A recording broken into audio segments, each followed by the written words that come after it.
বলেন তো কি জন্য মারছেন? রাজি হওয়ার পর প্রথমে বললে তুমি যাও, আমি আসতেছি। আমার তো উনি এর আগে 6-7 বার ঘুরেছে যে চলো যাও আসতেছি, যাও আসতে আসে না, যাও আসতেছি ফাঁকি দেয়, আসে না। এই জন্য আমার ভয় ধরে গেছে, এ তো আসবে না, চলো তোমার সাথে। এর মধ্যে উনি যা আবার পাশের রুমে গেছে, যা আবার পুলিশে খবর দিছে, দরজা দিয়ে পুলিশে খবর দিছে, আমাকে আবার পুলিশে দিবে, আমাকে আবার শাস্তি দিবে, আমাকে ভয় দেখাচ্ছে। যখন দরজা দিছে তখন আমার এর আগের বার আমার বাবা মান সম্মান চলে গেছে। আমার বাবাও তো একটা প্যানেল চেয়ারম্যান, ফুলছড়ি উপজেলা বিএনপির সাংগঠনিক সম্পাদক নির্বাচিত, তো তারও তো একটা সম্মান আছে। এটাকে কেন্দ্র করে আবার পুলিশে দিবে, আমি রাগতে মরছি, এবার কাছে মরলে মরবো।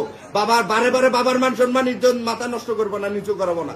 আমি ওই রাগতে বাবার সম্মানের কথা চিন্তা করে দরজা ভাঙছি, ওনার হাতে একটা মারছি। আমি আমার ফলকাটা থাকে সবসময় থাকে একটা হাতে একটা মারছি।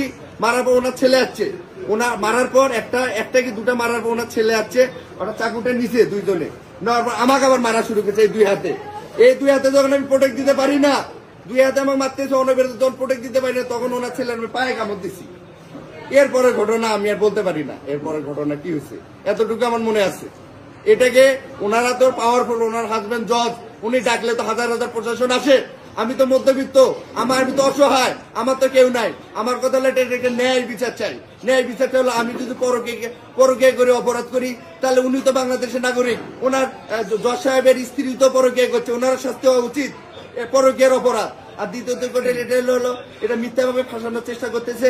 আমি সবার কাছে দোয়া চাচ্ছি দেশবাসীর কাছে, যেহেতু আমি একজন 24শে জুলাইয়ের মুক্তিযোদ্ধা, আমি অবসরপ্রাপ্ত সেনা সদস্য, 2018 সালে স্বেচ্ছায় আমি অবসরে যাচ্ছি, 9 জানুয়ারি আমি অবসরে যাচ্ছি।